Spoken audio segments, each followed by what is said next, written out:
My cousin Jay from South Carolina reached out to the show with this question. I've been trying to understand the difference between admitted insurance companies and non-admitted insurance companies in my area of South Carolina. We've been having many problems with insurance companies leaving the area because of the last 6 years. We've been having close calls. Our homeowner's insurance is going through the roof. Of course, the homes are worth more, and I can understand it's going to be a little bit more.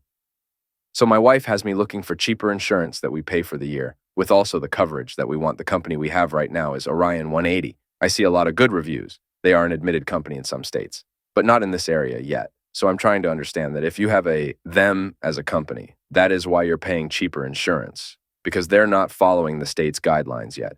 So is it more risky dealing with a non-admitted company if something bad is going to happen to your home? I think this might make a really good topic on your show, especially people live in coastline areas. If you can give me your thoughts, I would appreciate it. Have you ever wondered what the difference between an admitted and a non-admitted insurance company is?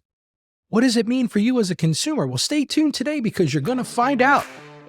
Welcome to the Ask Ralph podcast. We're listening to an experienced financial professional with over 30 years of experience can help you make sense of confusing questions, current headlines, and industry trends about taxes, small business, financial decision-making, investment strategies, and even the art of proper budgeting. Ask Ralph makes the complex simple by sharing his real-world knowledge from a Christian perspective with all things financial. Now here's your host, Ralph Estep Jr. Thank you for joining us on this Personal Finance Friday. Today, we're diving into the world of insurance to understand the difference between admitted and non-admitted insurance companies. I have to admit that I truly had no idea what he was asking when we sent over the question. But with some research, I've found some answers, and I'm going to share those answers with you today. The truth is, insurance can seem really complicated, but understanding the key concepts can help you make wise choices when purchasing policies for your family or your business. Well, it's an absolutely beautiful sunny morning here on the farm today, and my friends, it's truly a great day to be alive and share some time with you. If this program is a blessing to you, do me a favor and please share it with others. And before I get started, I want to remind you to subscribe to this show. You can join our email list. You can do that at AskRalphPodcast.com so you don't miss tomorrow's show when we're going to discuss tips for accounting for rental properties. So if you have a rental property or you know someone that has a rental property, tomorrow's show will be one they don't want to miss. So let's start today, as we always do, with a relevant Bible verse. As it says in Proverbs chapter 27, verse 12, the prudent see danger and take refuge, but the simple keep going and pay the penalty. Let's break this topic down together. First, let's start by answering the question, what exactly is an admitted insurance company? And like I said, I really didn't know what this meant when my cousin Jay reached out to me and asked me about that. Admitted insurers are companies that are licensed in the state where they're conducting business. What does that mean, Ralph? It means they submit financial filings, they're subject to regulations in that state, and contribute to state guarantee funds, which help pay claims if the company goes bankrupt. That's a pretty important thing. This provides an extra layer of consumer protection. Companies such as Allstate, State Farm, and Geico, and these are just a few, these household names are examples of typically admitted carriers. On the other hand, non-admitted or surplus line carriers are not licensed at the state level. They are regulated more loosely at the federal level. These companies serve higher risk clients and may be turned down by standard insurers. The premiums may be higher, and they don't pay into state guaranteed funds. So you might ask yourself, Ralph, why does this distinction matter? Here are some key implications as a consumer. If you're working with a non-admitted insurer, know that you have less recourse if there are issues with claims or solvency. Do your homework to ensure the company is financially stable before purchasing a policy. Admitted insurers are more tightly regulated and overseen by state departments of insurance. That's pretty important. This provides an extra layer of consumer protections.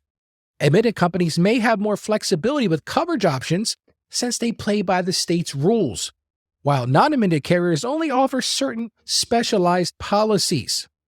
In the event your insurance company goes bankrupt, admitted insurers pay into state funds that may help pay claims during insolvency. No such safety net exists for surplus line carriers or these non-admitted carriers. You need to be careful when you obtain quotes. Don't assume the cheapest premium is the best option. You've got to consider coverage, company reputation, and admission status as you choose.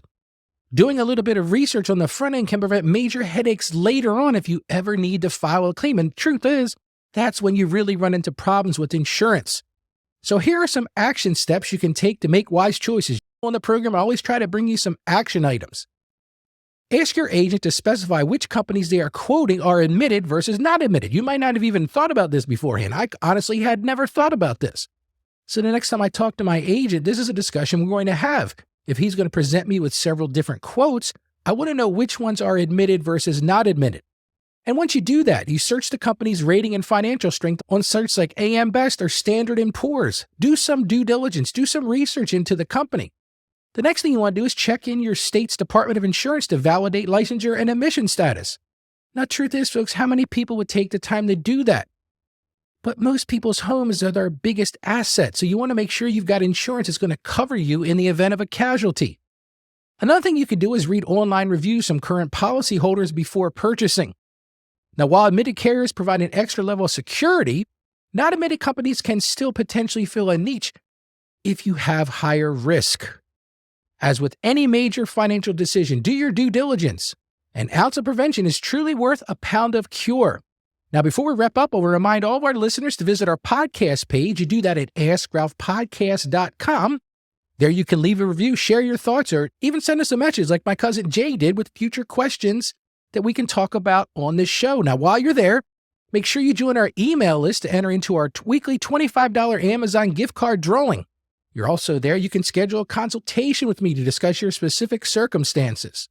Now, listen, folks, I would really encourage you to share this episode. If you know someone is navigating decisions about insurance in some of these hard-hit areas where insurance has become extremely expensive, share this episode with them so they understand the differences between these admitted and not admitted carriers. So as we wrap up today's edition of Ask Ralph, let's recap what we covered on the difference between admitted and not admitted insurance companies. We've learned a lot. Admitted insurers are licensed at the state level, not admitted operate at the federal level. Admitted companies pay into state guarantee funds, not admitted do not. Admitted carriers have more oversight and regulation at the state level, while not admitted fill a specialty niche but consider financial and reviews closely. Check admission status when obtaining quotes to make wise choices. The goal today is that you feel empowered to make informed insurance decisions that protect your assets without overpaying. Like my cousin Jay said, the goal is to save some money, but you want to make wise decisions. So stay tuned for more practical tips on aligning your finances with your faith. And until next time, stay financially savvy, my friends, and may God bless you abundantly. Thank you for joining us on the Ask Ralph podcast. And with a simple click to subscribe, we'll invite you back to our next episode. And remember, financial issues don't have to be complicated. Just ask Ralph. The information contained in this episode of Ask Ralph is based on data available as of the date of its release. Saggio Accounting Plus and Ask Ralph Media, Inc. is under no obligation to update this content if changes occur. Applying this information to your specific situation requires careful consideration of all facts and circumstances, and any information provided is not to be considered as financial, tax, or legal advice. Please consult your tax advisor or attorney before acting on any material covered.